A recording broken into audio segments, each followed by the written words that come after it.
జై శ్రీమన్నారాయణ. మనలో ఉన్నటువంటి భక్తి ముఖ్యమా, మనం చేసేటటువంటి పూజ ముఖ్యమా? శాస్త్రం దీని గురించి ఏం చెప్తుందో తెలుసుకుందాం. ఒకవైపు చూస్తే ఎంతో ఖర్చు పెట్టి ప్రతిరోజు గంటల తరబడి పూజలు చేస్తాడు ఒక వ్యక్తి. మరోవైపు చూస్తే ఎటువంటి ఖర్చు పెట్టడు, ఎటువంటి పూజలు చేయడు, కానీ రోజులో ఒక్కసారైనా మనస్ఫూర్తిగా భగవంతుడికి నమస్కారం చేస్తాడు. ఈ ఇద్దరిలో భగవంతుడు ఎవరిని ఎక్కువగా ఇష్టపడతాడు? దీని గురించి భగవద్గీతలో అద్భుతమైనటువంటి సమాధానం ఉంది.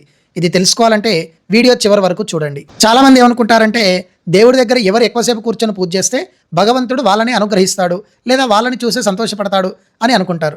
మీకు ఒక చిన్న ఉదాహరణ చెప్తా. ప్రేమ లేకుండా తల్లి చేతి గోరిముద్ద రుచిగా ఏమైనా ఉంటుందా? ఉండదు కదా.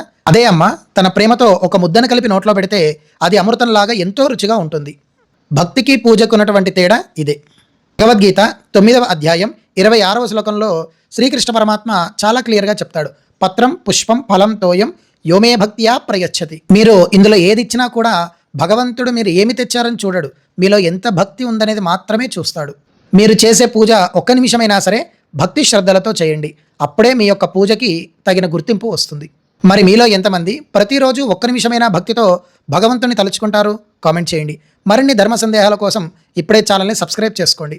జై శ్రీమన్నారాయణ.